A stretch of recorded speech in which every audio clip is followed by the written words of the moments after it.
antes do início do filme, fazer uma pequena abertura, tá bom? Eu sou Cristiana Freire, articuladora da área de eventos do Conselho de Direção do Departamento de Psicanálise na gestão 2017-2018. Estou representando a comissão organizadora desse evento, formada por Mara Café, Soraya Bento e Mário Fux. Gostaríamos, primeiramente, de dar as boas-vindas a todos e agradecer ao Conselho de Direção pelo apoio para a realização desse evento e a Cláudia, secretária do departamento, pelo trabalho realizado. Agradecemos o Instituto Sede Sapiense pelo apoio à nossa proposta, por estimular o diálogo entre as diferentes disciplinas e por sua história, responsável em incitar projetos engajados à realidade, sustentando produções compromissadas com o desenvolvimento do pensamento crítico. Somos gratos a Patrícia Durões, coordenadora do Cine Espaço Itaú Augusta, pelo pronto acolhimento a esse encontro. Agradecemos ainda aos nossos convidados, participantes do debate e aos mediadores por aceitarem o convite para a realização desse evento. Especialmente somos gratos a Eliane Café e à produtora, na pessoa de Adriana, por ceder o filme para exibição e ainda ao público por nos acompanhar nesse projeto do Departamento de Psicanálise do Instituto Sedes a uma sessão de cinema no espaço Itaú Augusta para a exibição do filme Era o Hotel Cambridge, numa proposta extramuros. Sob outros moldes, o evento propõe fazer um deslocamento do Departamento de Psicanálise para uma sala de cinema da cidade, ampliando as fronteiras de nossa instituição. A ideia, inspirada pelo filme de Eliane Café, procura ocupar outros espaços e promover a abertura para diferentes narrativas e interlocuções. O encontro será realizado em 2 momentos. Primeiramente, exibiremos o filme Era o Hotel Cambridge e logo após o filme haverá um debate entre profissionais que fizeram uma imersão nesse trabalho.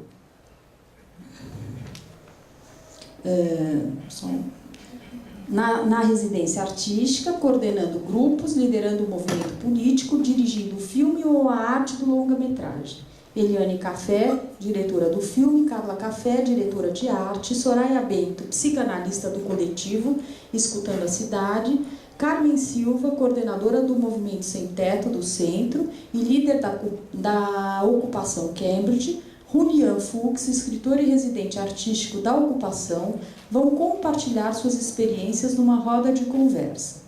A mediação será feita por Eide Tabakoff e Pedro Mascarenhas, ambos psicanalistas do Departamento de Psicanálise. No debate, pensamos em fazer uma conversa mais integrada desde o início entre os convidados e a plateia. Faremos algo mais orgânico, entremeando falas entre os convidados e o público. Eide e Pedro farão a mediação entre o público e os convidados. Desejamos que essa seja uma iniciativa inaugural de uma nova modalidade de evento no Departamento de Psicanálise. E também que tenhamos aí um bom evento. Tá? Bom dia.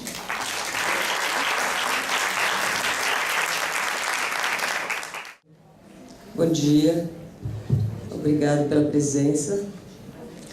Sobre o impacto do filme, me cabe saber calar e fazer circular a palavra.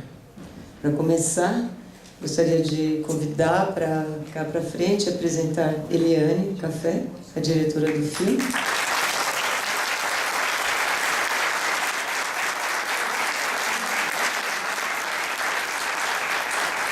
Carla Café, diretora de arte, junto com o pessoal da Escola da Cidade.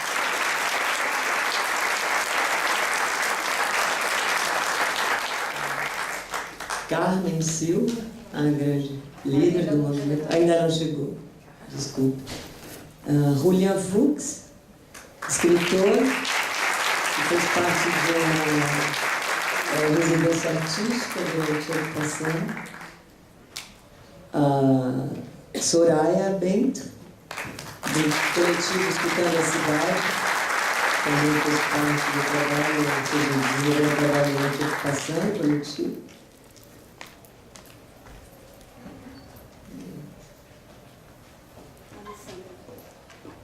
Alessandra não vai para a mesa, não. O Pedro Mascarenhas, quero apresentar o Pedro, vai também fazer a moderação da conversa. Pensamos passar a palavra inicialmente para o público, antes de começar a escutar o depoimento da experiência dos que estão aqui, nossos convidados presentes. Bom dia. Cabe a mim essa coordenação da plateia, coordenação aqui para que a palavra possa circular na plateia e caminhada com a palavra na mesa. Eu estou ainda sobre o impacto do filme. Um pouquinho só mais para cá, por causa da imagem. Isso. E acho que todos nós estamos, né? Eu queria propor uma pequena pausa, que a gente pudesse se concentrar um pouco nesse impacto que o filme nos produz e que durante 2 minutos a gente possa escolher alguém ao lado de você, de preferência uma pessoa que você conhece menos, e que possa conversar durante 2 minutos sobre o que mais te impactou. O que mais te impactou nesse filme agora? Vocês topam? Tá bom. Então, 2 minutos. Vocês possam conversar entre vocês sobre... Procure uma pessoa que você menos conhece. Eu sei que a gente está sentado perto dos amigos, mas procure uma pessoa que você menos conhece e converse durante 2 minutos. Você possa falar um pouco, 2 minutos, qual foi o maior impacto desse filme para vocês?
Ok, vamos voltar um pouco para cá.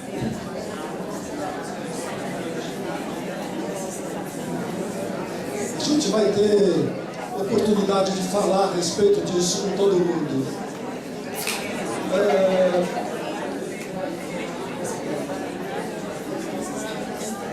É muito impacto, né?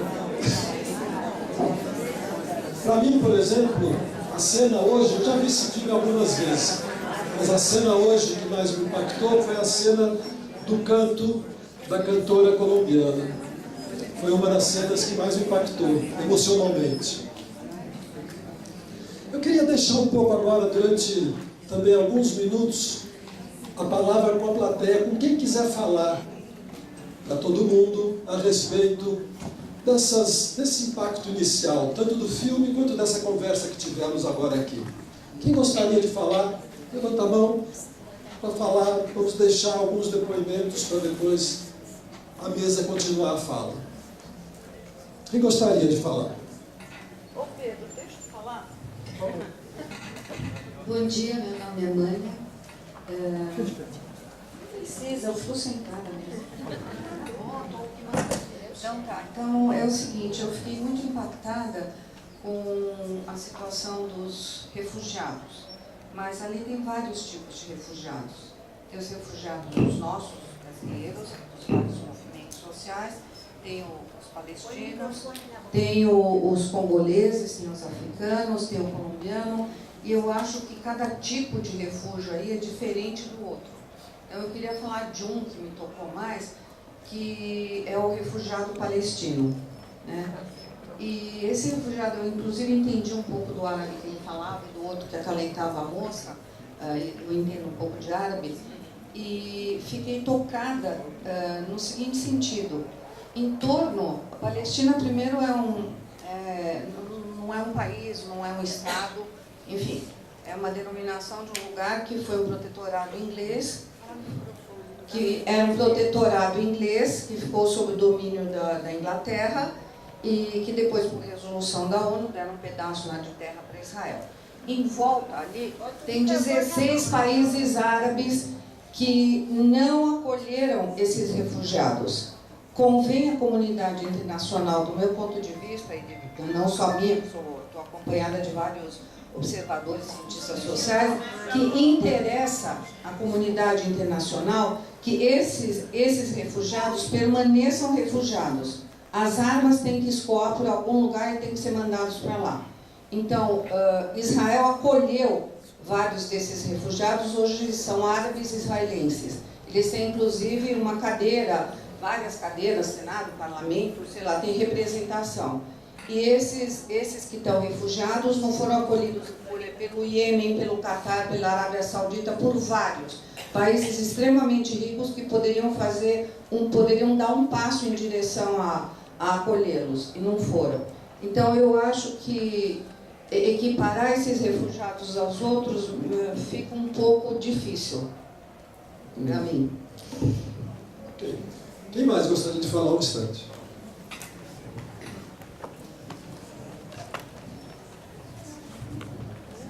Bom, antes de mais nada, eu vou me apresentar. Meu nome é Garcia Daz da Caixa.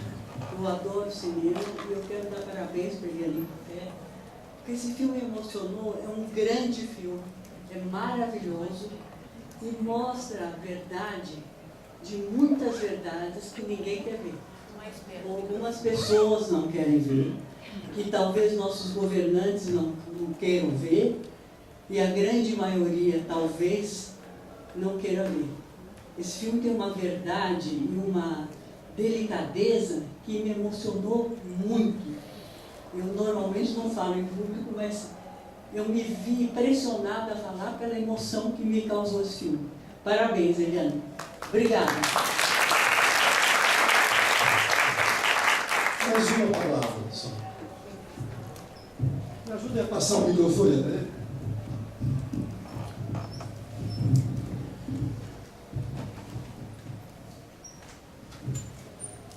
Meu nome é Celso Lima. Parabéns, um belíssimo filme. Realmente algo impactante. Uma história multifacetada, multicultural, multinacional, que dói, que corta. Agora, se vocês me permitem uma crítica, eu senti que todos os refugiados estrangeiros tinham uma história. Uma das frases mais perfeitas do filme foi do Sr. Hassan, quando ele disse que eu sou um refugiado palestino no Brasil e vocês são refugiados brasileiros no Brasil. O que eu senti no filme? A ausência da história do refugiado brasileiro no Brasil. Isso faltou. Todos os refugiados, tanto quanto eu perceber, tinham história.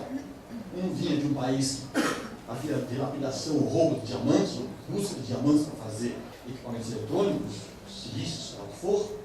O outro vinha da Palestina, mas o brasileiro, o refugiado brasileiro tem uma história. E essa que não foi contada. Ficou, na minha opinião, um pouco aparente, mas não evidente no filme. Passa a palavra para você. Ok. Mas fala para você. Ok. Vou passar a palavra para Eliane. Você, por favor.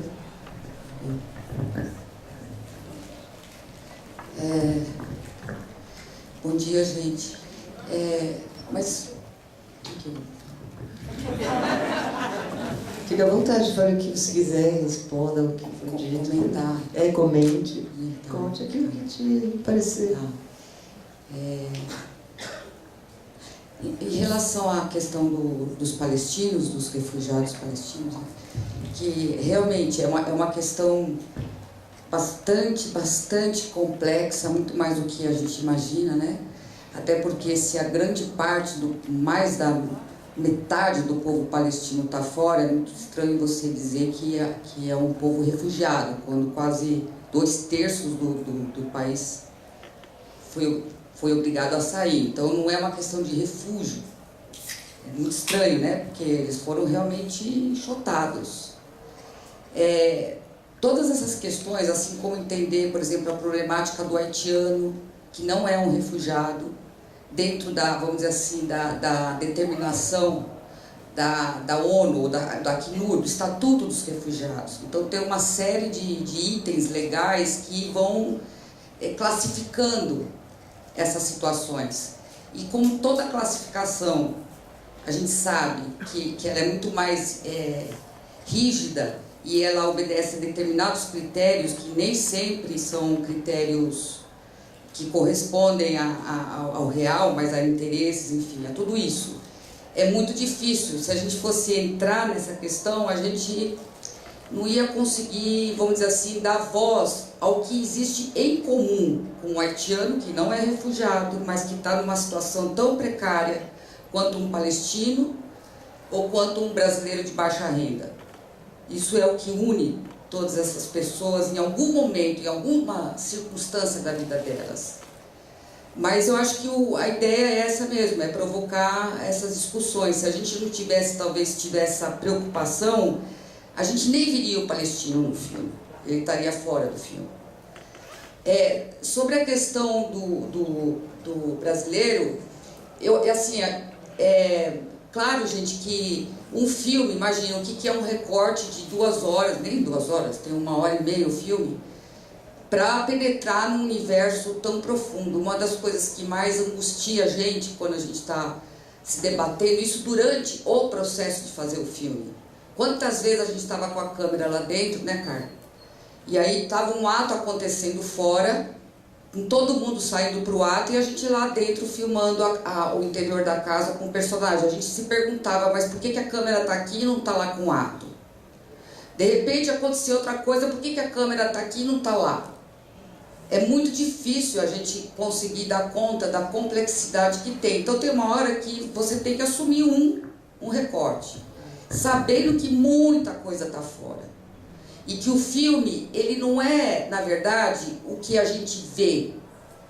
O filme é o que a gente vê e aquilo que ele, de alguma forma, te lança de associações, de questões, que cada um vai tecendo a partir do que vê. Então, é muito difícil. Agora, os brasileiros, a gente achou que eles estão representados no filme pelo próprio movimento. O movimento, a FLN ali, é o território da história brasileira, vamos dizer assim. É o que os brasileiros fizeram nesse momento de resistência, de organizar a sua luta. E lembrando que também a opção da gente foi pela polifonia. A gente não quis fazer um filme onde o drama prevalecesse. O drama é aquela maneira de narrar a história onde o personagem ele vai viver todos os conflitos dele, a interiorização dele, você segue a trajetória interna do personagem, você sai, isso é o drama. O épico é quando a gente exterioriza a ação. E você vai conhecer dos personagens, mas claro que você não tem uma coisa pura, né? Só épico ou só drama. O filme tem momentos dramáticos, mas o que prevalece nele é o épico, para a gente conseguir fazer a polifonia acontecer. Então, isso é uma opção de narrativa. Não estou dizendo que é certo ou errado, mas, enfim, é uma escolha.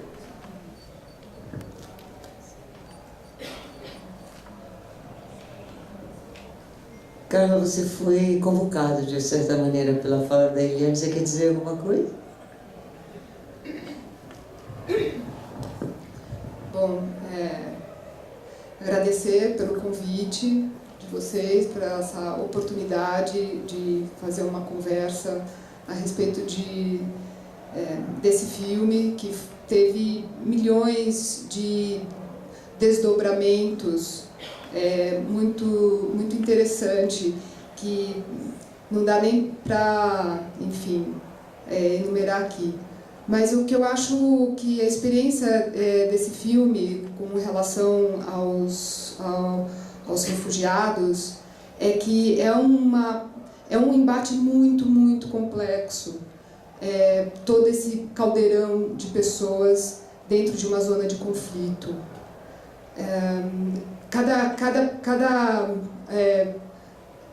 O haitiano tem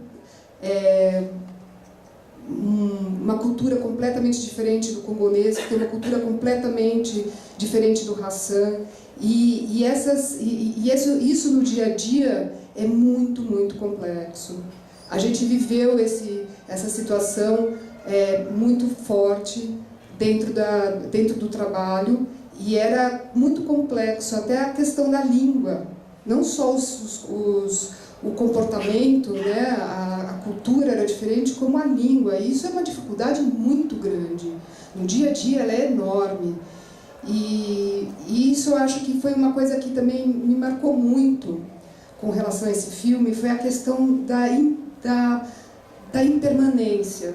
As coisas nesse lugar, elas são muito voláteis. A questão da moradia, que é uma coisa que eu acho que para nós é uma questão tão importante para estruturar a nossa personalidade, eles não sabem se aquilo é deles ou não. A permanência dia a dia colocada pela reintegração de posse, ela dia a dia é questionada. E uma coisa que isso para mim marcou muito, como aquelas pessoas viviam naquele dia a dia tão inseguro que é a casa, que é o seu morar. E uma coisa também muito complexa é você ver como isso denota, né? As pessoas, algumas, elas nem questionavam isso. E era incrível, assim, os que não questionavam isso, eles tinham um morar muito diferente. O lugar era cuidado, era tratado, era decorado. Então, assim, é uma zona realmente muito complexa, porque o básico, que é a sua casa, é uma coisa que não está em risco o tempo todo.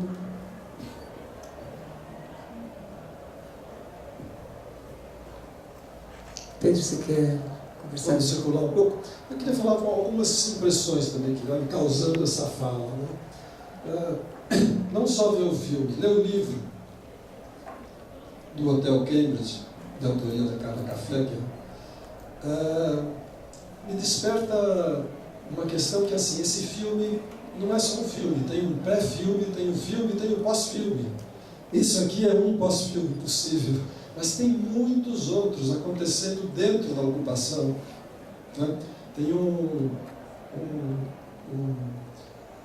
esse filme catalisou muitas questões, catalisou muitos movimentos lá dentro também. E isso é uma maneira de fazer o filme, é um caso como um filme de intervenção, né? Isso que me chama também muito a atenção. E eu gostaria talvez de ouvir falar um pouco a respeito disso. Mas vamos circular um pouco, para que outras pessoas possam dar impressão, e possam solicitar ou dar depoimentos.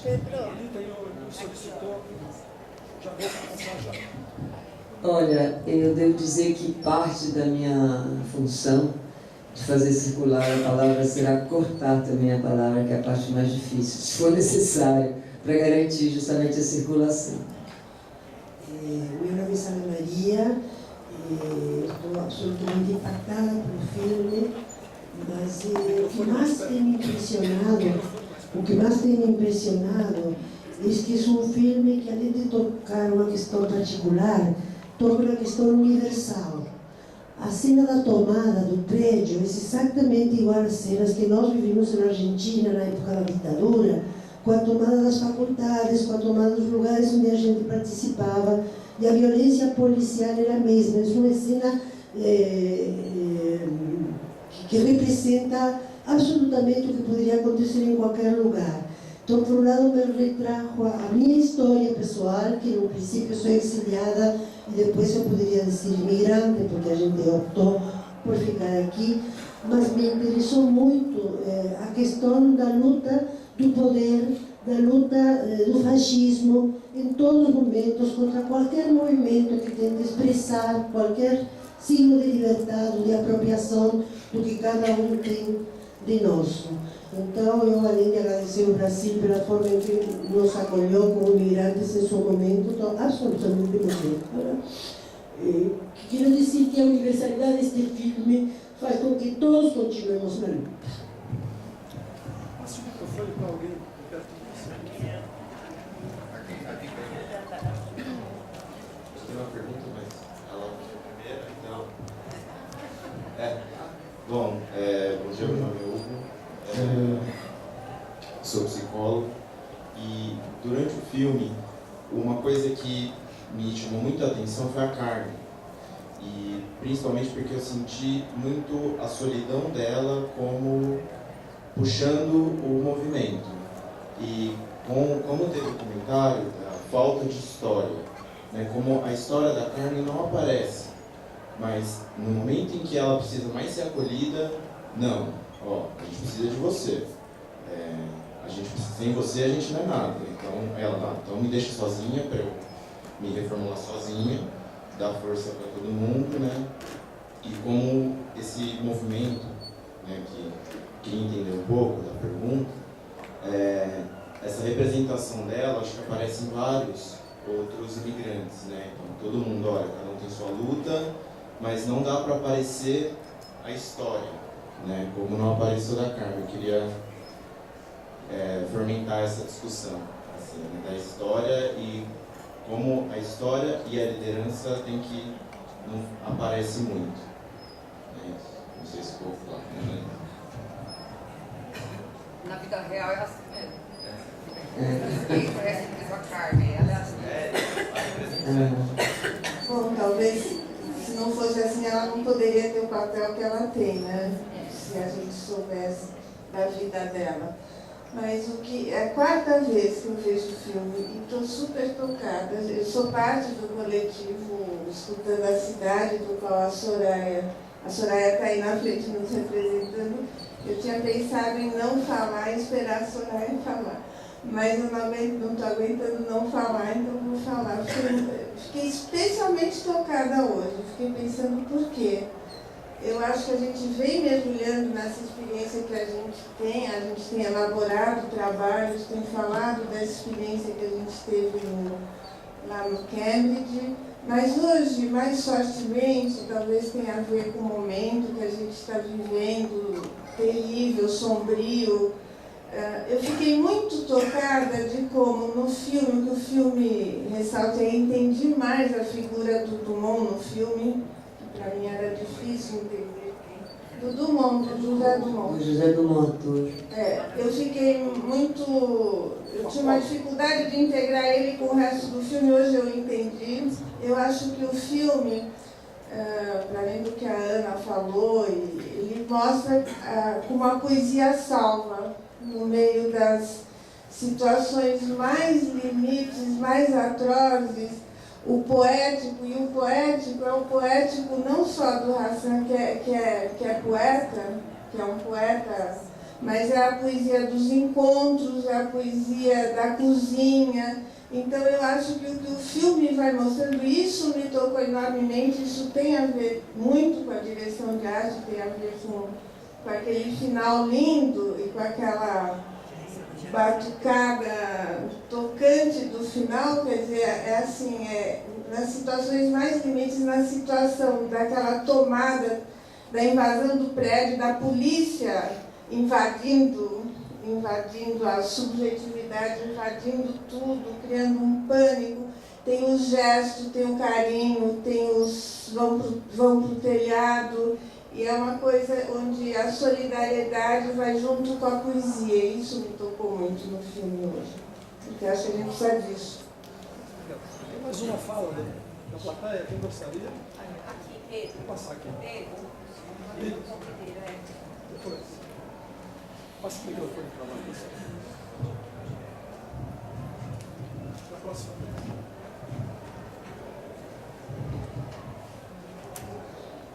Meu nome é Esther e eu queria levantar uma questão que esse filme despertou em mim, que tem a ver com a arte, porque tem uma forma de transmitir a notícia, que é o noticiário, né? E tem algo que se faz no filme, que é outra pegada, né? E que me impossibilitou, sei lá, todos do Cambridge se tornaram meus conhecidos, pessoas próximas a mim, né? E eu fico pensando como se constitui a cidadania, né? Como que se constitui a solidariedade, enfim. Bom, minha pergunta é essa, basicamente. Depois a gente volta. Sim.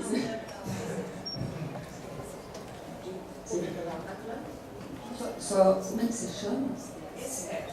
Esther.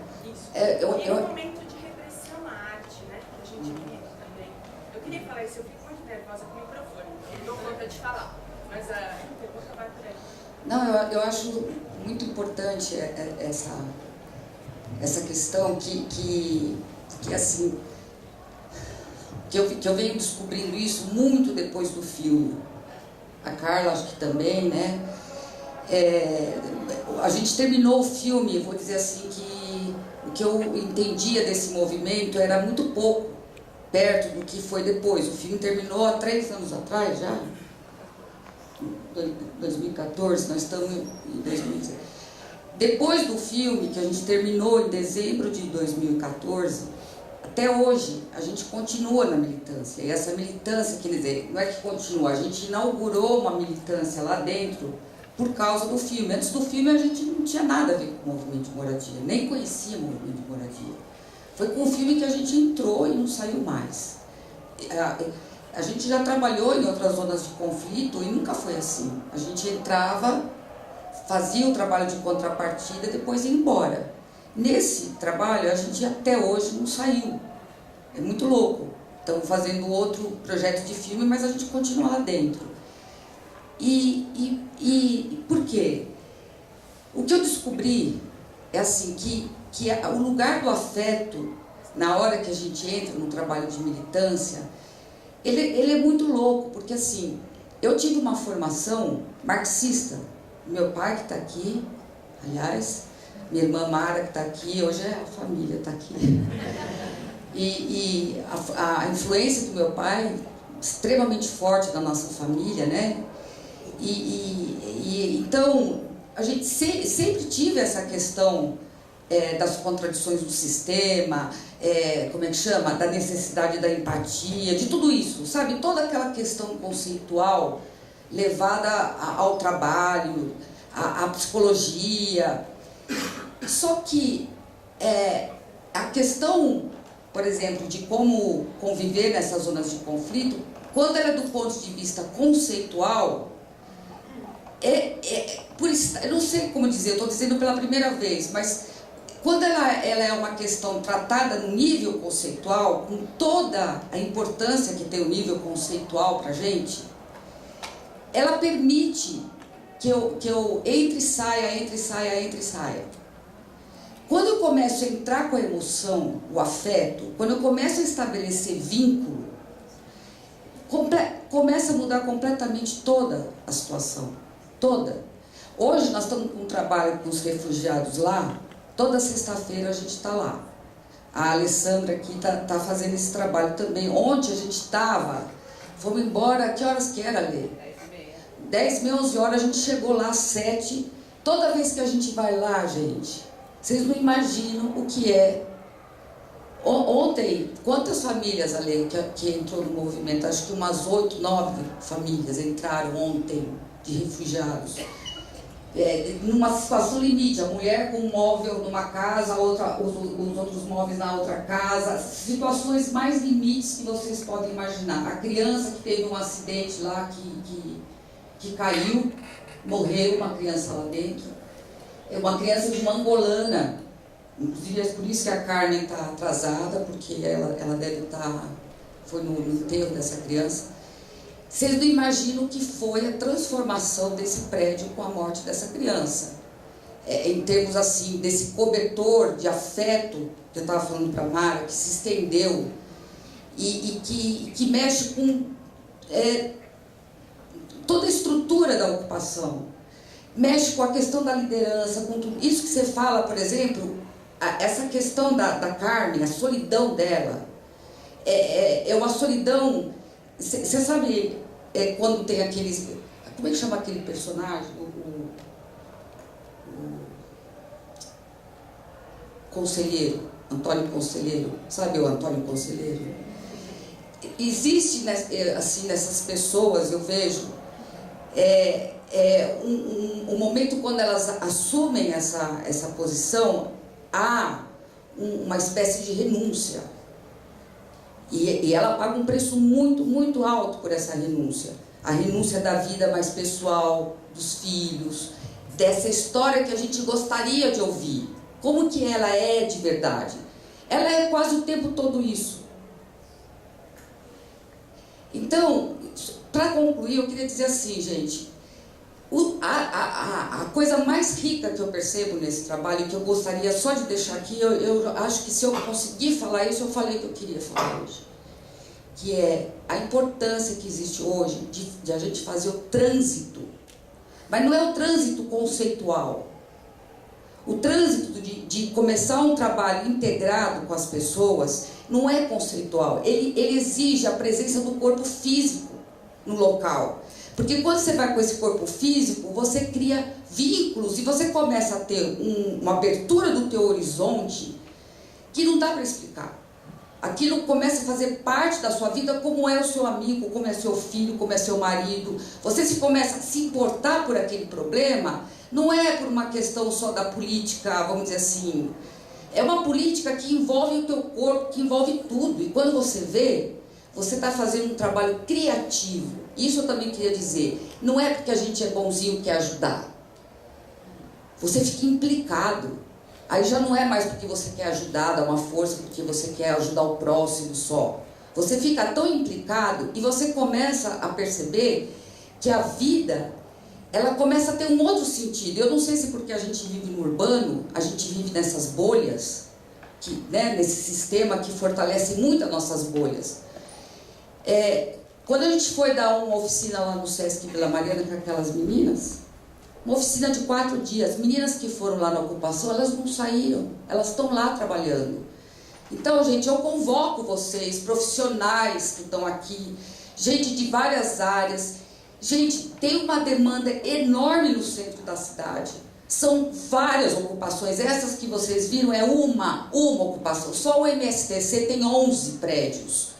Cada prédio é um mundo, é um universo onde tem refugiados, não refugiados, adolescentes com problema como é que chama? De adição, todos os problemas que vocês podem imaginar. Mas tem uma vida, uma demanda tão rica de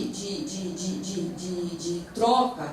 Então que vocês venham, os profissionais venham. E olha, a Lê estava aqui, não sei onde que ela foi. A gente fica se debatendo lá, porque quando chega com as nossas técnicas, a coisa não funciona. A Lê, com a gente, que é psicanalista, entrou lá de um jeito e hoje ela está tentando achar como trabalhar com o instrumental da psicanálise lá dentro. E tá encontrando, eu acho. Então, gente, é esse a minha fala hoje.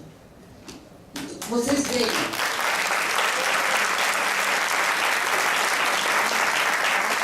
Passar a palavra para a Soraya, que faz parte de um coletivo de psicanalistas que escutam.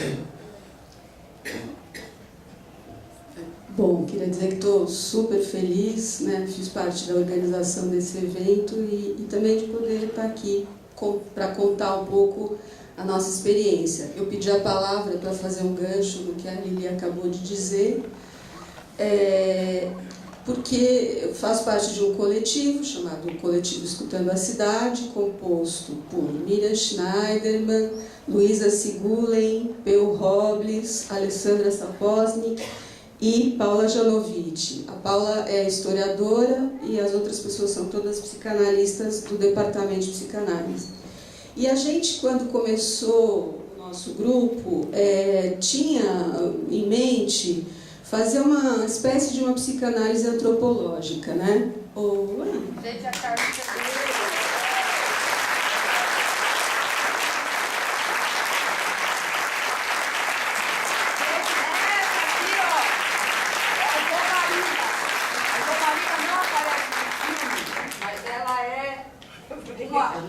uma líder, assim, uma mulher maravilhosa.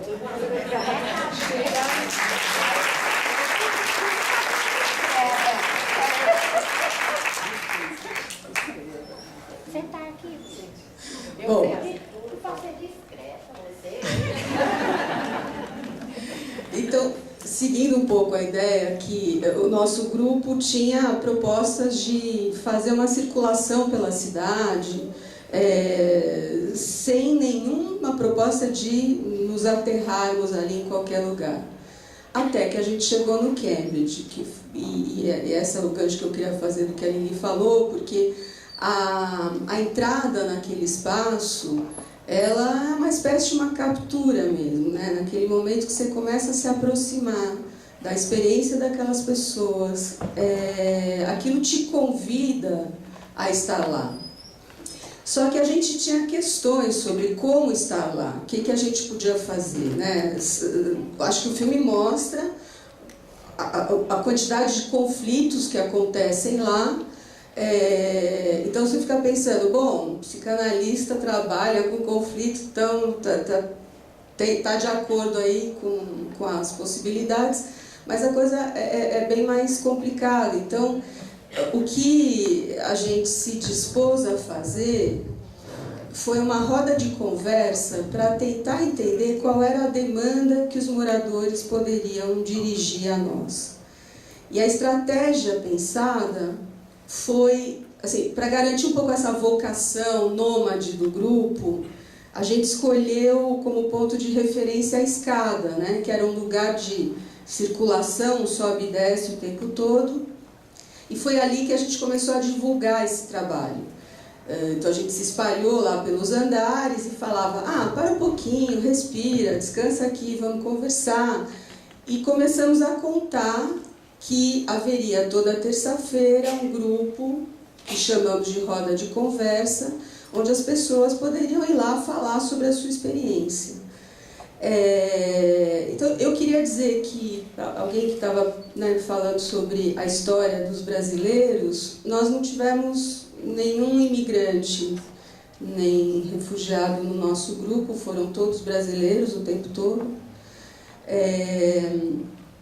E ali as histórias apareceram da forma mais viva, incrível, sofrida.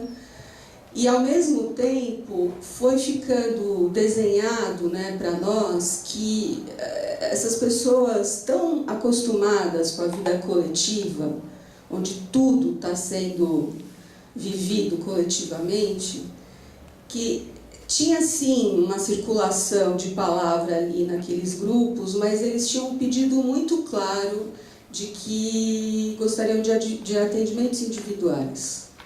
Então, parte do nosso trabalho foi confirmar uma hipótese que tivemos, e no meio do processo do nosso grupo aconteceram muitas coisas. Era um momento onde as pessoas estavam se decidindo quem permaneceria no Cambridge, quem não.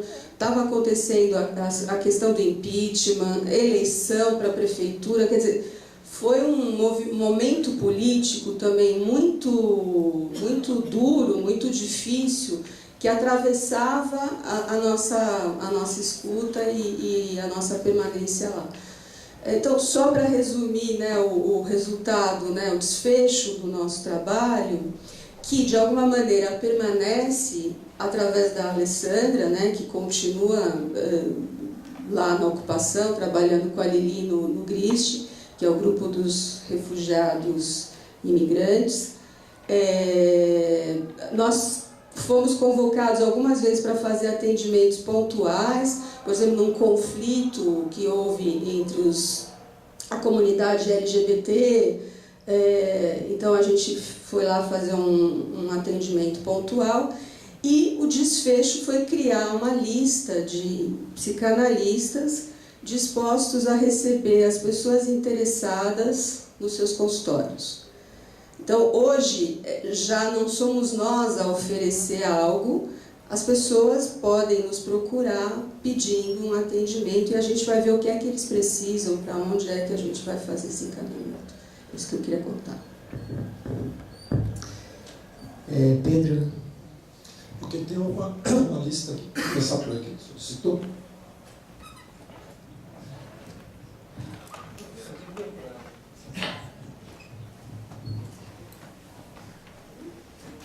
Meu nome é Paulina e eu gostaria de fazer um resumo muito rápido, começando pelo que a Mânia falou. Eu acredito que o que a Mânia tenha falado correspondeu primeiramente a uma vivência própria, que a própria Mânia foi uma refugiada e a própria Mânia chegou ao Brasil tendo que deixar tudo fora do Egito. E aí eu comecei a pensar o que esse filme despertou, talvez na Mânia, talvez em mim, como em todos nós, que todos nós temos a nossa vida por um fio, por um triz, o tempo todo. E que todos nós podemos ser, se já não somos, todos capturados por um sistema que, então, é difícil falar em público, um público tão grande. Mas que isso desperta que sistema que a gente vive, que nós não temos garantia nenhuma, que todos nós vivemos numa desterritorialização constante.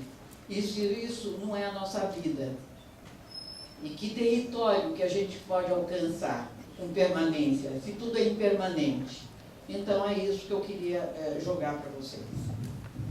Obrigada. Olá, meu nome é Ricardo. Essa questão dos brasileiros, assim, tem uma cena muito forte, que o filme para e tem na invasão daquele outro prédio, né? Na ocupação daquele outro prédio, e tem um bebê chorando. É um brasileiro que está nascendo e acho que coloca uma questão para nós. Como esse brasileiro vai nascer? Qual será o país no qual esse brasileiro vai crescer? Assim? É um país de escombros. E a gente não pode se enganar que a gente está num país de escombros hoje, né? Que não somente no plano físico, mas no plano simbólico. Estamos no meio a uma guerra, que a gente vê a presidência da República, um escombro, a gente vê o Senado, a gente vê o governo do Rio de Janeiro, a gente vê a Prefeitura de São Paulo fazendo algumas coisas bem simbólicos que organizam a nossa vida e estão sob escombros. E de que jeito a gente vai tomar esses lugares para fazer eles se tornarem uma nação, né? E aí eu acho que uma fala da Carmen no filme é bárbara, e eu agradeço muito por ter ouvido isso. Ela diz, a luta não é para você, a luta é com você. Então, assim, me senti convocado, sabe, para recuperar o nosso país que está sob escombros e simbolicamente bens valiosíssimos estão destruídos. E de que jeito que a gente quer que o país cresça para os futuros brasileiros, né? A luta é com a gente, não é feita para a gente. Queria passar a palavra a mais uma pessoa na próxima rodada, pode ser? Pode ser? Mais uma aqui? Mais uma.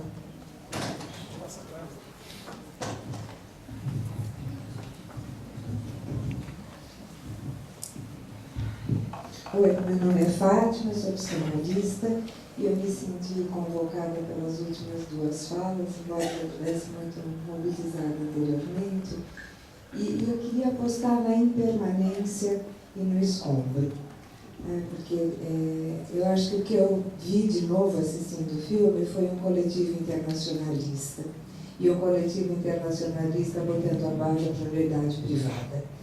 Eu acho que a gente esperava que isso fosse feito pelas revoluções proletárias e talvez isso fosse feito por nós mesmos, junto com o lumpen, porque a luta realmente não é para eles, é com eles.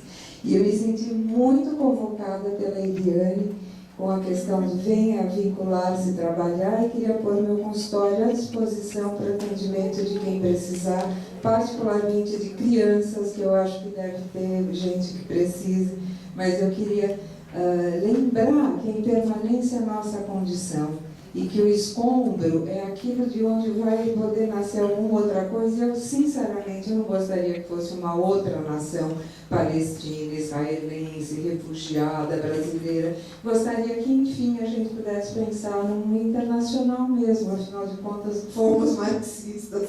Quem sabe ainda tem algo para retirar desse lugar. Obrigada.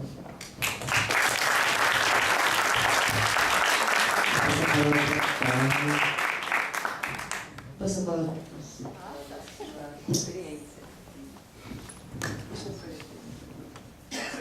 O que foi mencionado antes da sua chegada, Carmen, foi a sua solidão, de certa forma, né, no filme, a sua condição, o que é a sua experiência como um sujeito dentro dessa aventura e dessa luta.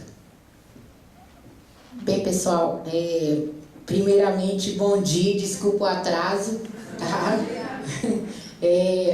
Eu estava num congresso, pertenço a uma central de movimentos populares, né, que é um guarda-chuva, aonde está a FLM, onde está o MSTC, e hoje é o nosso congresso, é onde a gente vai tirar a direção, todas essas coisas. Eu sou delegada estadual, né, possivelmente uma candidata também à direção estadual da CMP.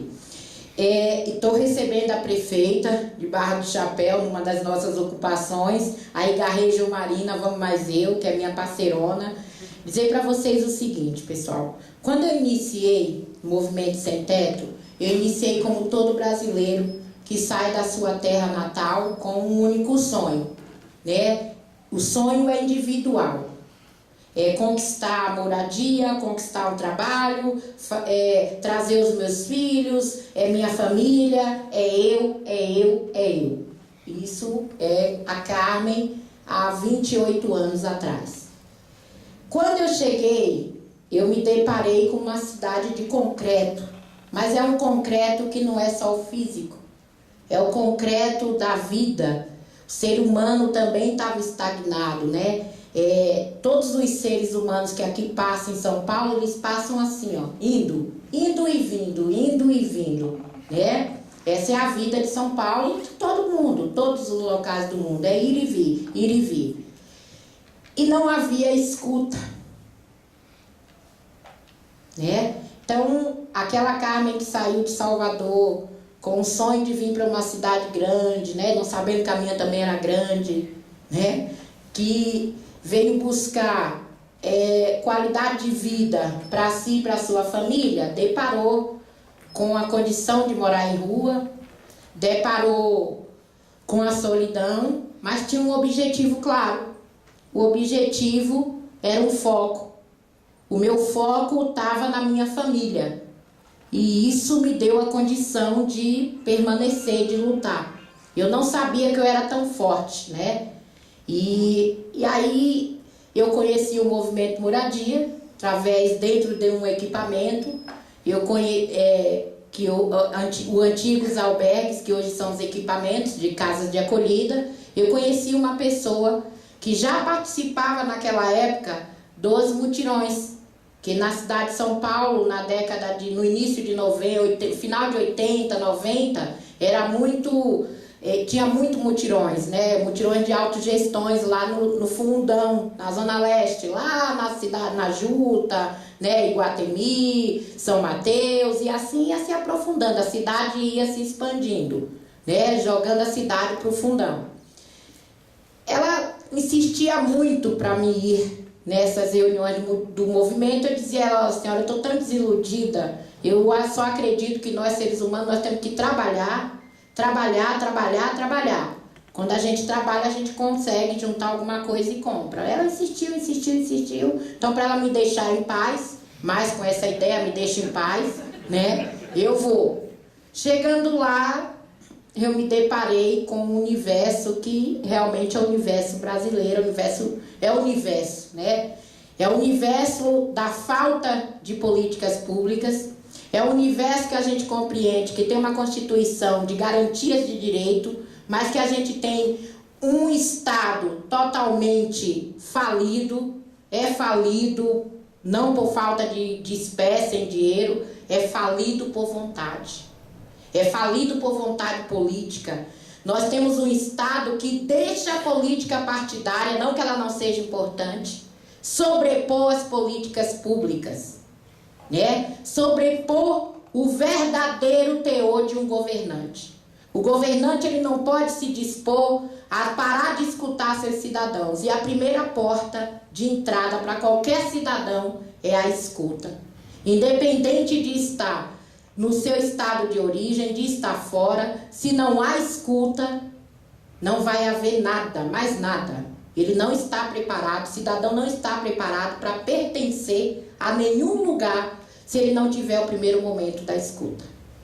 E no momento em que eu fui para essa reunião, ali eu me deparei também com um momento de escuta, porque mesmo nós sendo iguais com nossos próprios sentimentos, né, de estar distante, ou muitas vezes quem estava aqui mesmo não tinha, né, condições de ter uma casa, não tinha condições de dar o melhor para a sua família, naquele momento houve a escuta.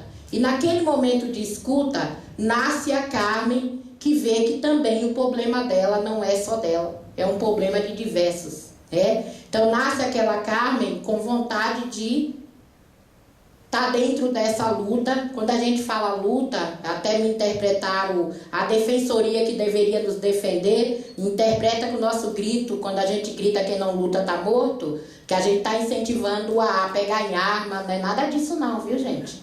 Quem não luta tá morto, quero dizer que o direito sem ação, ele é morto. É igual a fé, né? A fé sem ação, ela é morta.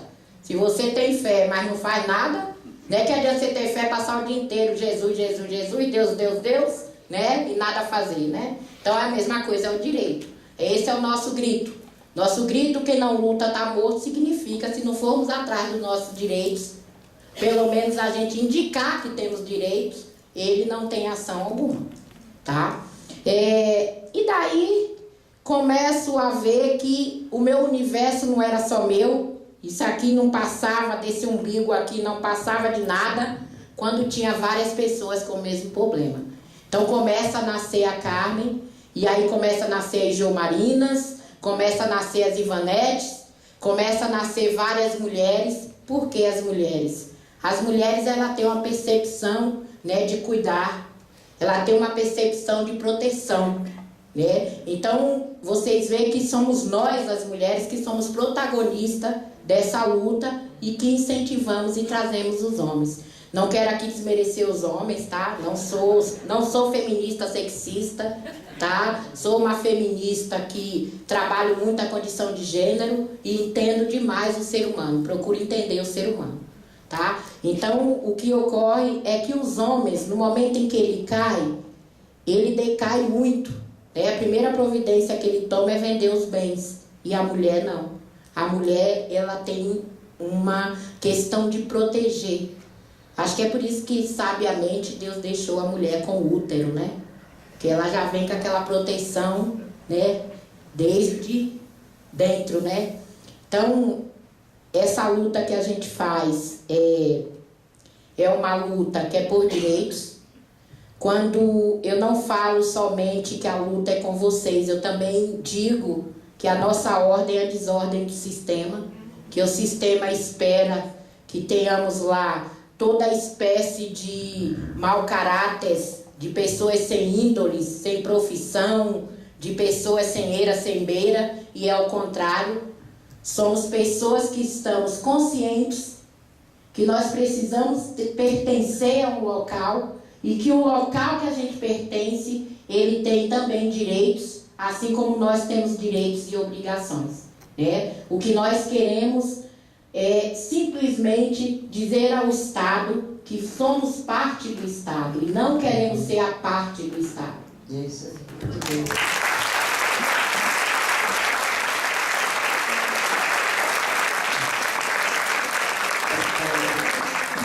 eu estou preocupado com o tempo, por isso que eu gostaria de termos ainda duas pessoas.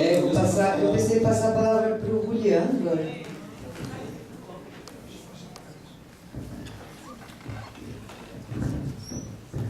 Bom, bom dia a todos.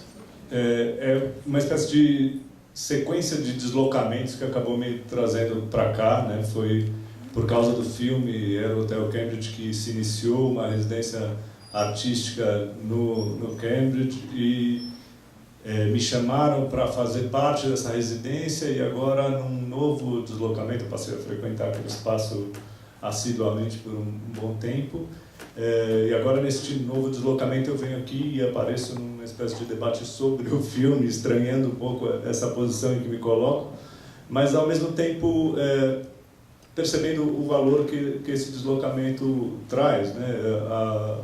Me parece que, de fato, isso tem sido a maior provocação a um pensamento sobre essas questões todas. E então peço perdão de partida por uma espécie de espontaneidade e precariedade do próprio pensamento que eu teria para apresentar aqui. Ele responde, de fato, a esse contexto em que nasce, né? Uma série de questões me ocorrem a partir do que foi dito desde o início desta conversa, né? A reiteração da ideia de que não haveria, por exemplo, uma história para estes brasileiros que aparecem no filme e que, em alguma medida, se relaciona com algo da minha vivência naquele espaço. Quando eu cheguei na residência, eu digo, quando eu comecei a frequentar o Cambridge, era a minha primeira disposição, minha primeira ideia era chegar ali e ouvir a história dessas pessoas, né? Conhecer essas pessoas, conhecer algo do passado dessas pessoas e assim talvez construir algo de literário a partir dessa matéria, né? Era uma experiência ainda em aberto, algo que não tinha delimitações claras. E a dificuldade de acessar esse passado se revelou de partida, né? Sobretudo dos brasileiros. Parecia, de fato, que os refugiados tinham um passado específico para contar, tinham uma trajetória para elaborar até a chegada naquele movimento, e que a partir dali, naquele momento, se iniciava uma outra coisa, um outro trâmite que alterava a ordem daquela vivência, que alterava o sentido daquilo tudo que se deu. Os brasileiros que chegavam ali tendiam a um certo apagamento da sua história. E não por acaso a Carmen falava aqui do nasci nesse movimento e tal outra pessoa nasceu nesse movimento e tal outra nasceu nesse movimento. E quando eu estava lá conversando com algumas pessoas, bom, uma delas que foi totalmente marcante para mim, disse: a Carmen libertou a mulher morta que existia dentro de mim. Então ela nasce e o que havia antes era um passado a não visitar. Isso eu senti, embora fosse contrário à minha vontade inicial, eu senti que eu deveria respeitar. Então tudo bem. Então a sua história começa aqui. Então a gente vai contemplar o seu presente e não o seu passado. Não buscar as muitas circunvoluções da sua vida que te fizeram parar num movimento de moradia. Interessa muito mais o movimento em si. A conversa era sobre o movimento em si. Daí eu percebia que o deslocamento era de ordem muito maior do que simplesmente sair da minha casa e chegar numa ocupação no centro de São Paulo. Eram diversos deslocamentos conceituais, deslocamentos de noção de mundo, de noção de indivíduo. Justamente aquele elemento do indivíduo se perdia ou se transformava plenamente naquele espaço, porque o indivíduo se fundia a um certo coletivo. Aos poucos eu fui percebendo as dinâmicas desse coletivo e me envolvendo um pouco mais com essa luta e com essa percepção de que ali interessa muito mais o que se cria coletivamente e ali se interessa muito mais o conjunto de moradores e não cada morador em particular. Isso está inscrito no cotidiano desses espaços, o quanto convivem as pessoas nas escadarias, o quanto as portas estão totalmente abertas, as refeições são francas e coletivas comuns em diversos momentos, não só no momento precedente a uma ação, mas também no dia a dia. algo do que eu trazia do meu prédio em Pinheiros e a separação estancada de apartamento para apartamento, algo se rompia ali. Essa lógica não se aplicava naquele lugar e isso altera uma série de outras questões. Então me vi deslocando a minha predisposição inicial. Não queria mais saber, ou queria ainda saber das histórias individuais, mas essas histórias individuais só poderiam existir fundidas a uma vivência coletiva. E foi nesse contexto que começou a convocação da Carmen de que os artistas envolvidos, e não só os artistas, mas os psicanalistas, os arquitetos e todo mundo que estava naquele espaço, participasse do Outubro Vermelho, que é a tomada, a ocupação de vários prédios simultaneamente no centro de São Paulo e fora do centro de São Paulo, numa ação que ao mesmo tempo é política como tomada de posição e necessária como medida social, né? E aquilo foi, para mim, profundamente transformador, principalmente pelas circunstâncias, pelas reuniões anteriores à própria ação, em que a gente debatia como cada um poderia contribuir. Então, o que a arquitetura pode fazer, o que o arquiteto envolvido com o movimento pode fazer quando participar do Outubro Vermelho, o que o cineasta pode fazer quando participar do Outubro Vermelho, o que um psicanalista pode fazer, e o que um escritor pode fazer. E tudo isso era estranho, porque essas discussões eram de dificílima resposta. A gente não encontrava uma saída clara. Não, a literatura nada tem a contribuir, a princípio, à primeira vista, numa ocupação desse tipo. Eu posso ir como indivíduo, posso ir como corpo, posso estar presente como um entre tantos. E foi o que eu fiz. Mas era estranho pensar a partir dessa questão colocada pela Miriam, da poesia salva. Eu sei que a Miriam estava falando de um universo muito maior e de outra questão, mas essa frase e essa noção, ela é uma noção importante e ao mesmo tempo muito difícil de contemplar. A poesia salva como? A literatura salva como? A literatura tem o que a dizer neste contexto? E a psicanálise também, imagino. Foi uma coisa que nos diálogos posteriores também se aproximou. Percebi que, tinha aprendido muito fortemente isso ao ver o filme, e fui percebendo aos poucos como a política tem se feito parte das criações estéticas inevitavelmente, inescapavelmente. O nosso olhar às produções estéticas se converteu num olhar político. Ela está ali, ela ocupou esse espaço e a gente não tem como, neste momento, neste contexto, se dissociar disso. Ela vai alterar a existência de qualquer obra feita a partir de uma experiência como essa.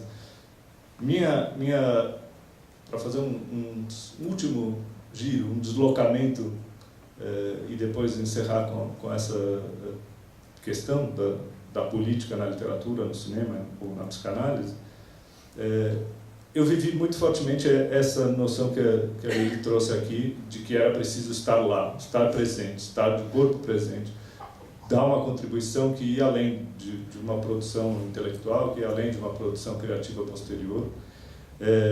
Vivi isso por um tempo sentindo constantemente que devia estar lá. Quando estava em outro lugar, sentia eu devia estar lá, eu devia estar vivendo o que acontece lá.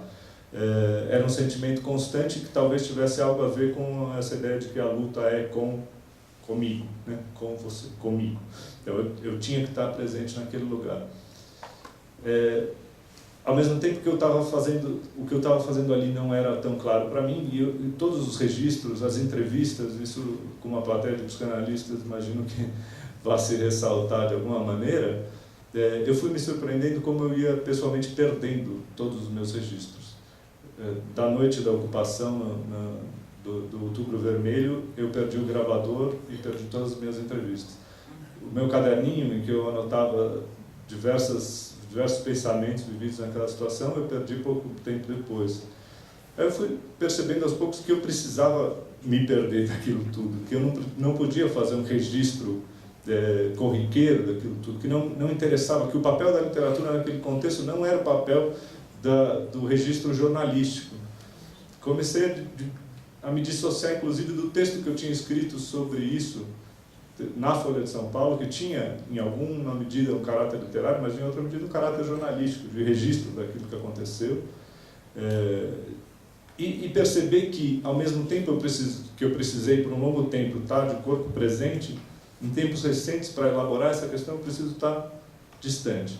Claro que eu pretendo, ou eu sei que eu vou ser guiado por certas oscilações, aproximações e afastamentos.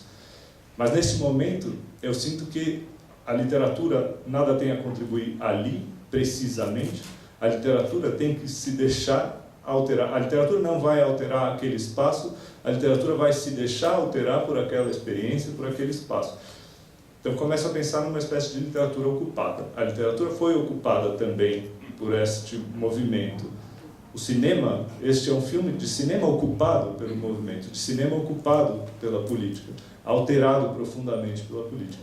E me pergunto também se a psicanálise não se deixará ocupar por essas questões todas e se deixará alterar, repensar a si mesmo. Porque não significa nem o fim da literatura, nem o fim do cinema, nem o fim da psicanálise. Longe disso. Significa, pelo contrário, a vivacidade disso tudo. Que a psicanálise, a literatura e o cinema não estão mortos, estão vivos e se deixam alterar por essa experiência, pela força e a potência dessa experiência. Enfim, acho que falei isso.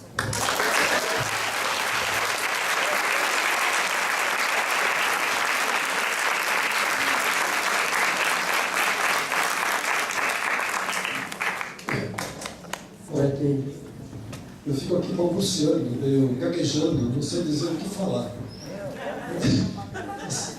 Quem mais gostaria de falar alguma coisa?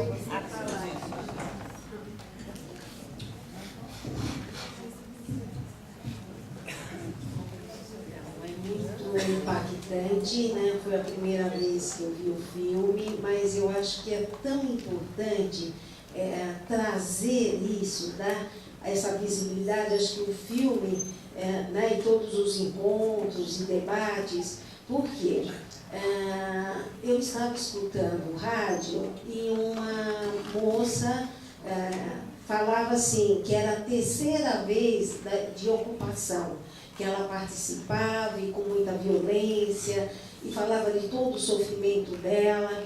E eu me perguntava, mas esse ciclo, né, vamos dizer, da exclusão, da desigualdade, não pode ser modificado, não pode se abrir, né, inclusive portas. E eu vejo que na ocupação há essa força do coletivo, né, esse compartilhar da comida, da língua, das culturas, que uns aprendem com os outros, né? Mas a sociedade, né, ter mais, e foi isso que ele me falou do trânsito, porque até quando você tem aquela estratégia de como chegar e falar com a juíza, né, quer dizer, vai comendo mexericas, né, vai se mostrando que tem uma vida política, está tudo junto, que não tem essa separação, de que do lado de lá tem uma formalidade, né, que não escuta, que não, até nem enxerga ou não quer enxergar, quer dizer, até sabe que uma cidade tão rica como São Paulo, o centro da cidade com prédios fechados, enquanto tem muitas pessoas que não têm, né, um teto. Então isso é muito gritante e eu acho que a gente tem que pensar mesmo formas de também não se fechar. Não é? Quer dizer, ocupações que traz, que é tão bonito todos os trabalhos, né, artisticamente, mas eu acho que não pode ficar em coisas fechadas para não estar nessa repetição. É a segunda, é a terceira vez de ocupação e parece que a pessoa vive assim, correndo, ocupando, né, com muito sofrimento.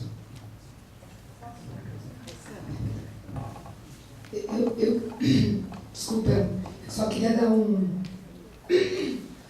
uma continuidade nisso. Às vezes fica até entendendo por que uma diretora de arte está sentado para falar do filme, né? E aí eu queria dizer da experiência que essa questão do deslocamento do filme, ele começou antes do filme começar. né? A direção de arte do filme, a gente estava numa situação muito limite, quase não conseguindo filmar por falta de verba. Nasceu de uma necessidade financeira mesmo, a ideia de convocar uma faculdade de arquitetura, que é a Escola da Cidade, para participar do projeto do filme. Então, esse deslocamento a gente começou desde a preparação do filme, porque foi fazendo a preparação do filme que a gente já começou a deslocar a participação de uma escola que hoje a gente continua tentando fazer essa parceria entre a universidade e os movimentos sociais. No âmbito da arquitetura, é uma parceria muito rica, porque a escola tem um projeto, o desenho, mas não tem aonde aplicar. E as ocupações é um lugar com muitas necessidades. Então, e eles sabem fazer. E esse é uma parceria que a gente está tentando. Inclusive, e agora eu faço um convite para vocês todos, a Bienal Internacional de Arquitetura está criando um núcleo, um polo da Bienal dentro da ocupação 9 de julho, onde nós vamos fazer uma série de oficinas de marcenaria, oficinas de gastronomia, para poder receber as pessoas que estão com vontade de realmente se aproximar do movimento. Ainda não tem, do dia 4 ao dia 11 de novembro vão haver uma série de oficinas onde vocês poderão participar. Para terminar os convites... Bem, pessoal, eu vou deixar aqui um convite aberto a todos vocês. O Júlio se referia ao Outubro Vermelho. O Outubro Vermelho vai fazer um ano, agora dia 28, e nós estamos lá. Então, quem conheceu a ocupação Álvaro de Carvalho 427 há um ano atrás, hoje não vai reconhecer mais, né? Mas eu queria convidar vocês para participarem de todos os projetos que estão acontecendo lá. Nós estamos criando uma horta com a parceria de uma rede de agrônomos, com a prefeita de Barra do Chapéu. Daqui a pouco iremos ter produtos orgânicos, né, diretamente do agricultor para nós, sem ter o atravessador, tá? Isso é para toda a cidade. Nós vamos ter, através da Bienal, uma marcenaria, tá? Que é para também ensinar a dona de casa, quer aprender a pegar na furadeira, cortar algo, fazer algo. A marcenaria vai ser para o público. Nós vamos ter aí, através do aparelhamento, uma cozinha, um restaurante intercultural, que é para dar oportunidade das estrangeiras, das cozinheiras estrangeiras, brasileiras, ter uma multicultura, né? E vamos aí sediar a Bienal. Já temos aí um PROAC em 2018, mas eu queria que vocês fossem conhecer o nosso dia a dia, como somos os sem-tetos, né? Eu só queria retificar uma palavrinha que eu ouvi, invasão. Não é invasão, hein? Invasão é quando a gente ocupa espaços que têm, né, função social. A gente só entra aonde está ocioso. Tá? E eu queria também convidar vocês, que acho que é um momento único, e eu espero que não tenha mais desses. Nós tivemos um acidente fatal com a morte de uma criança africana, tá? Ele caiu, morreu, e para você ver como eles são tão unidos, várias comunidades africanas estão passando, já houve o velório, graças aqui a todo esse coletivo, conseguimos trazer o pai, né, que estava em Luanda, e tivemos que esperar o pai chegar para o enterro. E é uma festa, gente. A comunidade africana toda que está aqui está lá. Eu queria convidar vocês para vocês irem ver hoje como eles fazem pós o enterro. As cantorias, tem muita comida, é um momento em que eles interagem, né? E é um momento assim, que riqueza, como a cultura, né? Como a cultura dos povos universais é bonita. E isso às vezes termina nos separando, né?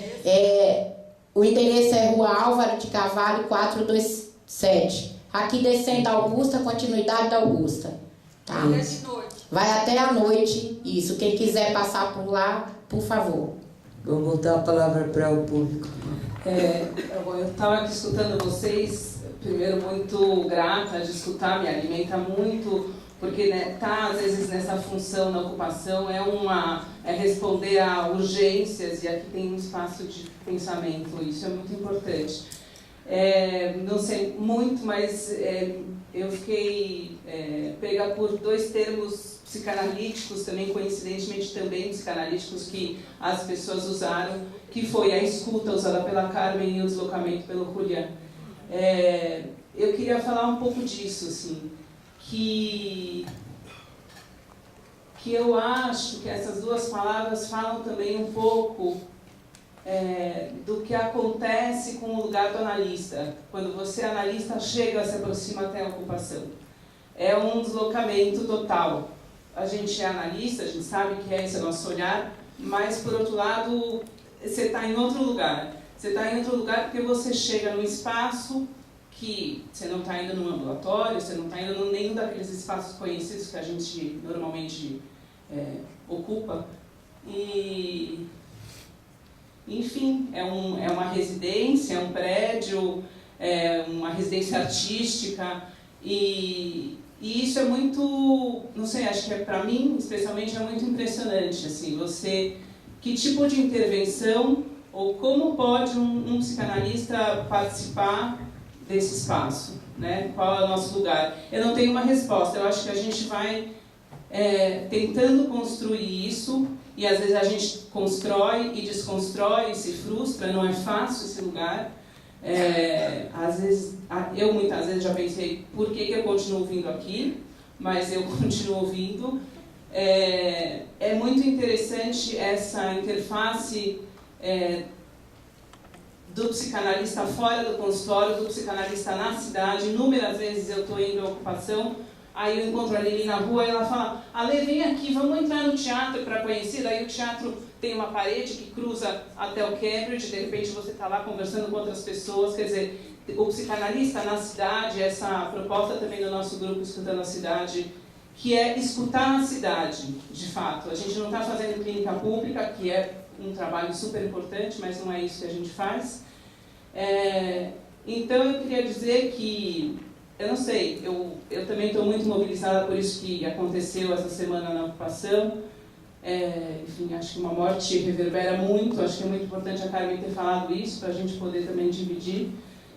Mas ontem me surpreendeu muito quando no final da nossa jornada a gente entrou na sala, que é uma sala central ali da ocupação da 9 de julho, e estavam os africanos com um som ligado, ou seja, num velório que a gente tentando entender também com as referências que cada um tem, que é um velório, né? Mas eu lembro que eu cheguei, e como eu também estou reportada a outro coletivo, que é esse que eu tenho, né, eu senti muita necessidade de contar como tinha sido. E eu fiquei muito emocionada com a Miriam falou: nossa, você deve estar muito, como se eu estivesse muito acabada, assim, né, muito... Sim, era triste, mas você via ali uma potência daquelas pessoas, isso que vai acontecer hoje, que a gente também não sabe como é. Então... parece tudo eu escuto uma fala instável, mas eu acho que é um pouco isso. Acho que a gente trabalhar como psicanalista e como cidadão e como, enfim, é isso, é entender o que é isso dessa impermanência. Não é isso. Ale, você sabe, gente, ontem quando ela entrou, eu posso contar aquilo que você falou depois da saída? Ela chegou para mim e falou: Lili, posso te pedir uma coisa? Eu falei: o que, Ale? Ela falou: não fica tão alegre. Porque eu entrei na sala que eles estavam escutando música, tinha um monte, estavam todos sentados ali, e eu entrei ouvindo a música e eu já cheguei dançando. E aí depois a Lê falou: Lili, não fica tão alegre, não fica tão aquela música. Eu só queria dizer uma coisa, Lê. Eu percebi às vezes esse fluxo, né? Esse questionamento que você falou agora: será, o que eu estou fazendo aqui, né? Mas eu queria te dizer, Ale, que é extremamente importância muito importante a sua presença lá. Muito importante. Talvez, eu não sei, porque vocês estão com o instrumental de vocês, eu não conheço, né? Psicanalítico, talvez você não consiga dimensionar. Mas a sua presença lá, os momentos em que você intervém, são fundamentais para fazer a liga da gente. Então, eu não sei se isso ajuda no sentido de avaliar, não sei como que você avalia o teu trabalho ali dentro, mas esse trabalho existe. A Carmen muitas vezes fala de você como uma referência nossa, do nosso grupo, né? É fundamental a presença da lei. Nós estamos desenvolvendo um trabalho, gente, que chama-se mediação de andares. E a lei é fundamental nessa mediação. Até eu falei para elas ontem, eu dei uma bronca nelas todas. Olha, vamos parar, vocês estarem fazendo reunião de movimento, deixa aqui ser nosso papel e vocês continuam com a mediação de andares. Porque não basta eu receber o elemento. Eu recebo o elemento, a porta de entrada, ela é fundamental, mas e a continuidade? Se não houver a continuidade, acaba com tudo. A convivência, choque cultural. Então esse é o papel fundamental que vocês estão fazendo e você, Lê. Então não dá uma de Carmen não, hein? Não fala assim, ó, vou parar, não dá mais. Não faz isso não. Depois você vê que dá, tem que continuar, né? Vai. Eu continuo aqui? Sim. Posso falar? Diga lá. Quem pediu a palavra lá? Ah, tá sem microfone aí? Oi. A minha pergunta, eu não sou psicanalista, sou arquiteta. Vim pela minha irmã, que é psicanalista, mas a minha pergunta também é uma questão prática, que eu acho que vai um pouco de encontro com o que a Carmen falou. O movimento tem que continuar. E eu acho que é uma escolha, né? Porque se a gente se isola hoje, eu acho que é o fim. Eu acho que a gente está fadado ao individualismo, a ser manipulado. Ou a gente hoje se engaja, ou eu acho que a gente se perde.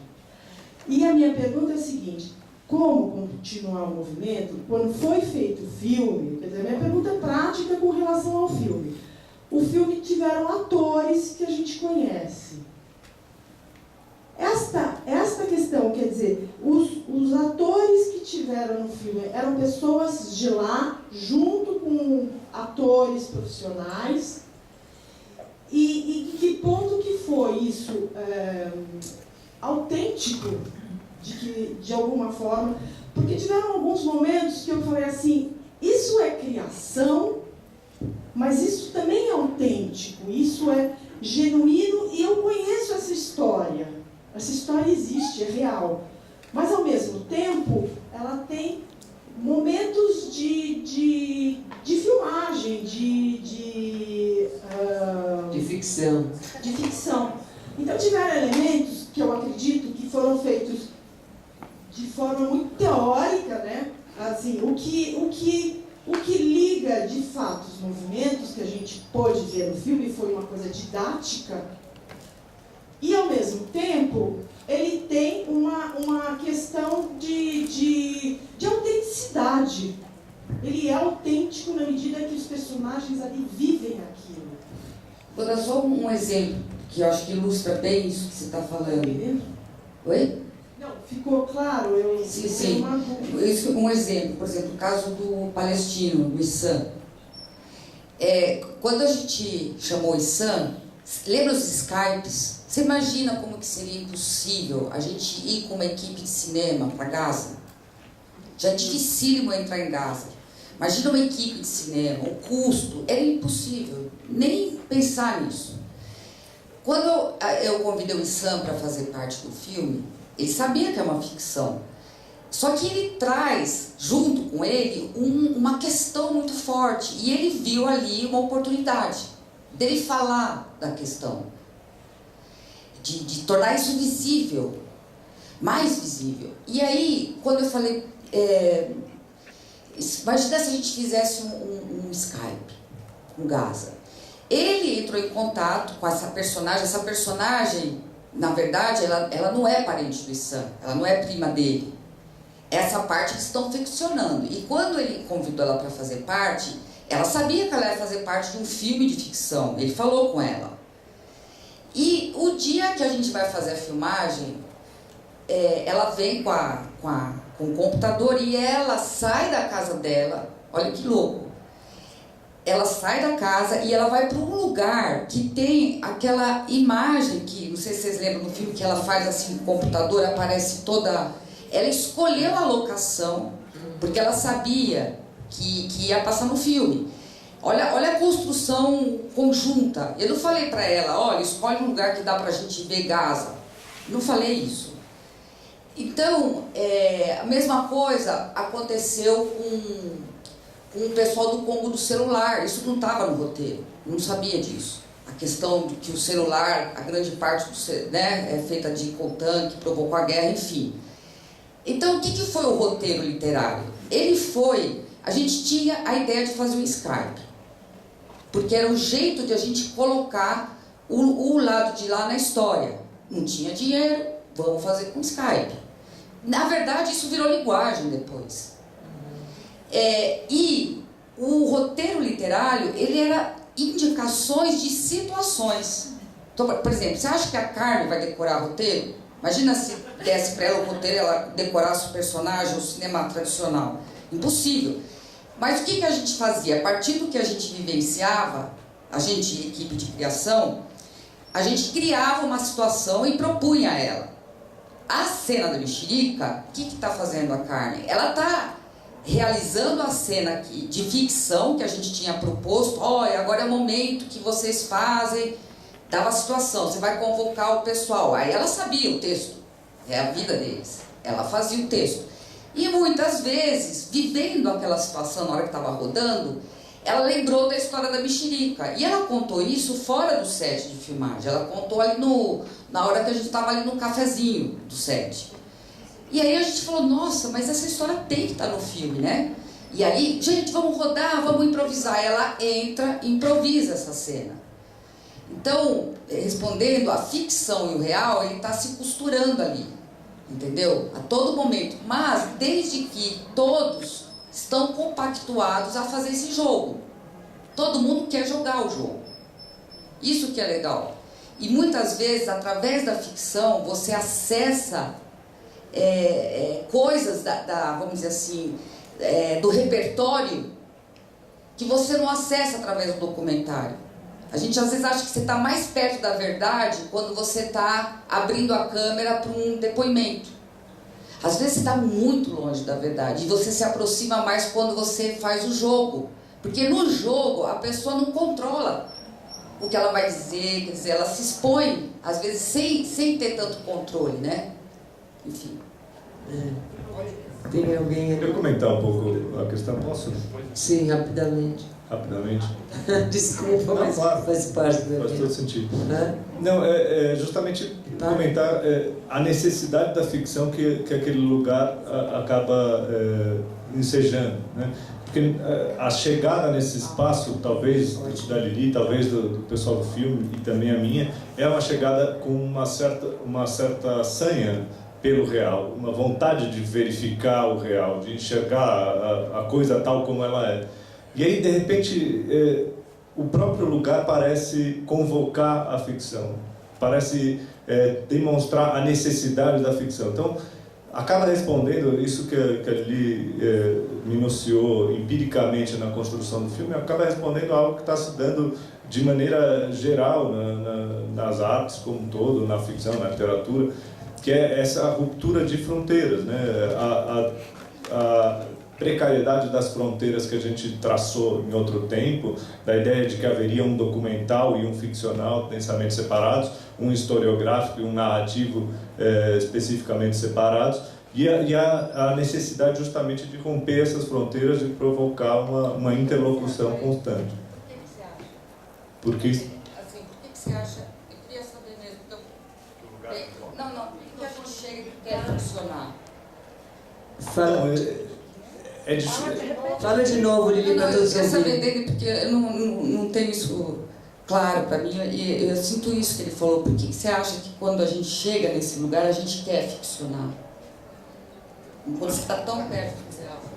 Acho que é muito evidente ao chegar lá e ao perceber... Bom, eu chego, por exemplo, depois de ter visto o filme, e a riqueza que se apresenta no filme não está de partida dada no espaço. O espaço ele é muito mais simples e corriqueiro do que aquilo que a princípio parece ser. E quando você se aproxima, você percebe que há uma riqueza subjacente tremenda, uma profundidade naquele espaço que vai muito além daquilo que a aparência mostra. Então, simplesmente documentar o que está lá vai resultar em algo insuficiente. A representação documental ela vai ficar muito aquém daquela experiência específica. A ficção também vai ficar aquém, mas talvez a gente consiga explorar melhor esses limites. Sabe? Vamos para uma fala na plateia, por favor. Meu nome é Alaor Café Alves.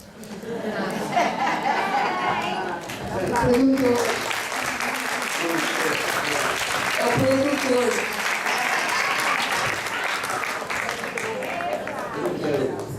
Eu não quero perguntar nada, absolutamente nada, porque já esse conjunto de falas que dão interpretações as mais variadas e riquíssimas, e dão também impresso também todo o processo emocional que todos tiveram na visão desse filme.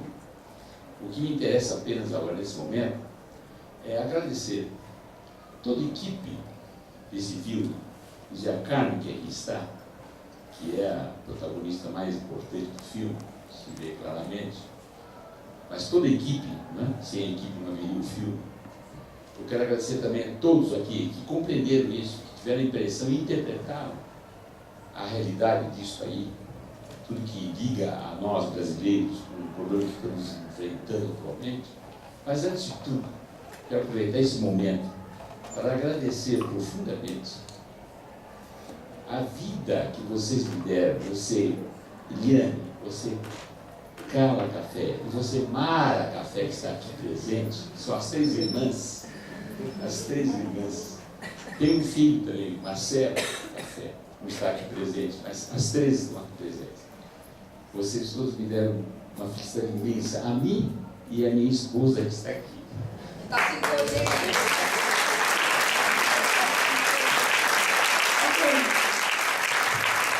Vocês, profundamente emocionado, vocês darem esse resultado que dá continuidade à vida minha, a minha vida passada, que você bem conhece, vida de luta política, social, de luta familiar, por tudo isso que vocês fizeram e realizaram.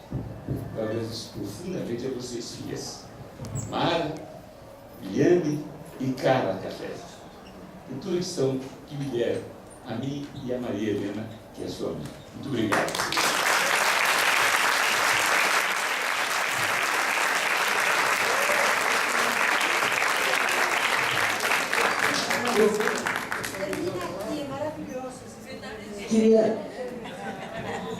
Pedro, queria dar a palavra para uma integrante da mesa que ainda não foi, Rosemarie. Bom dia a todos e a todas. Eu não estava preparada para falar, não sei nem o que falar, fico muito emocionada no meio de tanta gente assim, mas realmente esse filme veio mesmo para avalancar o movimento, levar para fora, né, das ocupações, realmente como é que é uma ocupação. Eu, igual a Carmen também, sou maranhense, né? Vim do Maranhão, cheguei aqui em 79, também com aquela ambição de São Paulo. São Paulo a gente vai arrumar um bom emprego quando chegar, depois volta para sua terra natal. Mas comigo foi diferente, igual a Carmen também. Cheguei, encontrei a dificuldade de emprego, já naquela época já existia, né? Morei numa periferia daqui de São Paulo, da Zona Sul.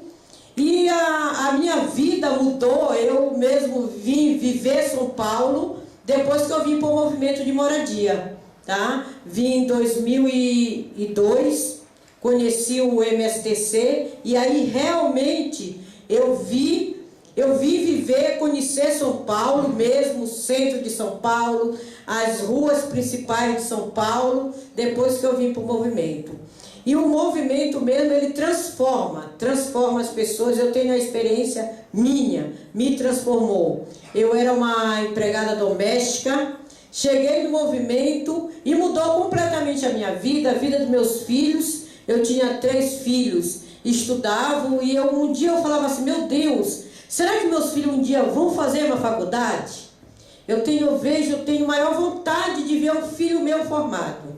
E vim para o movimento e graças a Deus, todos os meus filhos fizeram uma faculdade, mas graças ao movimento.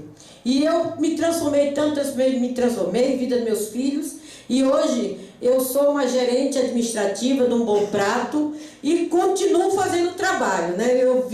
Fizeram comigo e hoje eu continuo fazendo, e realmente esse filme é maravilhoso para contar a vida das mulheres, dos homens e de todos os trabalhadores de baixa renda.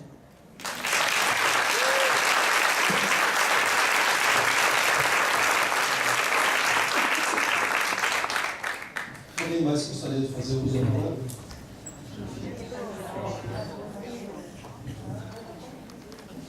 Eu sou Elô e eu gostaria de dizer assim, aquilo que está no filme me tocou muito e trouxe para mim assim, uma emoção muito grande, que aquilo que está ali aparentando uma exclusão, né, eu vivi a vida inteira, né? E então, como isso, vamos dizer assim, só para dizer que tem uma exclusão, que ela está ali do lado da gente, às vezes a gente não sabe. Então, a minha exclusão era social, meu pai desapareceu quando eu tinha 8 anos, e eu não sei se sorte ou azar, não foi em época de ditadura, então não tinha como compartilhar isso. Então, eu vim para São Paulo, e virei adulta aqui, e por mais estranho que possa parecer, eu achava maravilhoso o céu cinza, e tudo de prédio, porque eu não conhecia isso. No Rio só via praia. E eu sou carioca. E daí eu vim adulta aqui, passei a limpo a minha criança excluída aqui. E hoje eu entendo isso, assim, de uma vivência interna, e talvez eu não participe de nenhum movimento, eu acho que eu não conseguiria suportar isso, mas a vida que eu tive já era um movimento. Obrigada.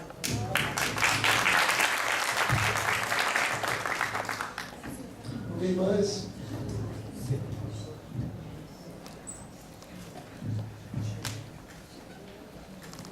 Acho que estamos encerrando. Então, agradeço muito a presença de todos, agradeço a fala de vocês, o filme. E não posso deixar de dizer que acho que o filme, o movimento, nos fornece uma metáfora importante para o que estamos vivendo no Brasil hoje, que é uma espécie de reintegração de posse ilegal. E eu acho que estamos aqui nessa espécie de ocupação, acho que é necessário. Agradeço o ensejo também de estarmos juntos, pensando e falando sobre o que estamos fazendo aqui agora.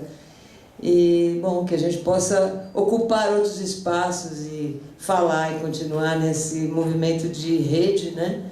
Heterogênea, produtiva, criativa e alegre e triste, porque é isso que vocês estão contando e que a gente vive de verdade, né? Então, obrigado a todos e até. Obrigado.